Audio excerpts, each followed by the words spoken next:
Magandang umaga po, Koy Patrol Weather Update.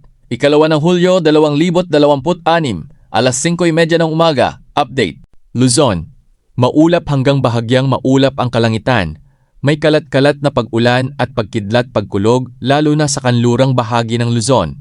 Mag-ingat sa posibleng pagbaha sa mga mabababang lugar. Visayas, bahagyang maulap hanggang maulap.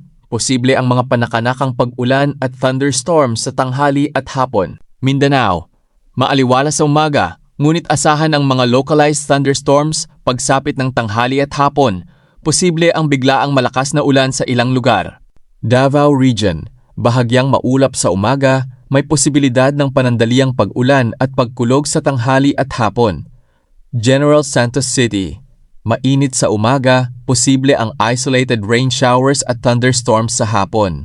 Sultan Kudarat, maaliwala sa umaga. Inaasahan ang maulap na kalangitan na may panakanakang pag-ulan at pagkidlat pagkulog sa tanghali at hapon.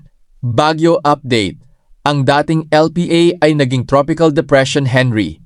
Patuloy itong binabantayan habang kumikilos sa may kanlurang bahagi ng bansa. Karagatan, katamtaman hanggang maalon ang mga karagatan, lalo na sa kanlurang bahagi ng Luzon at sa mga lugar na naaapektuhan ng habagat. Pinapayuhan ang maliliit na sasakyang pandagat na maging maingat sa paglalayag.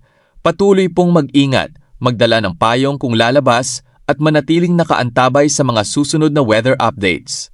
Koy Patrol Weather Update, July 2, 2026.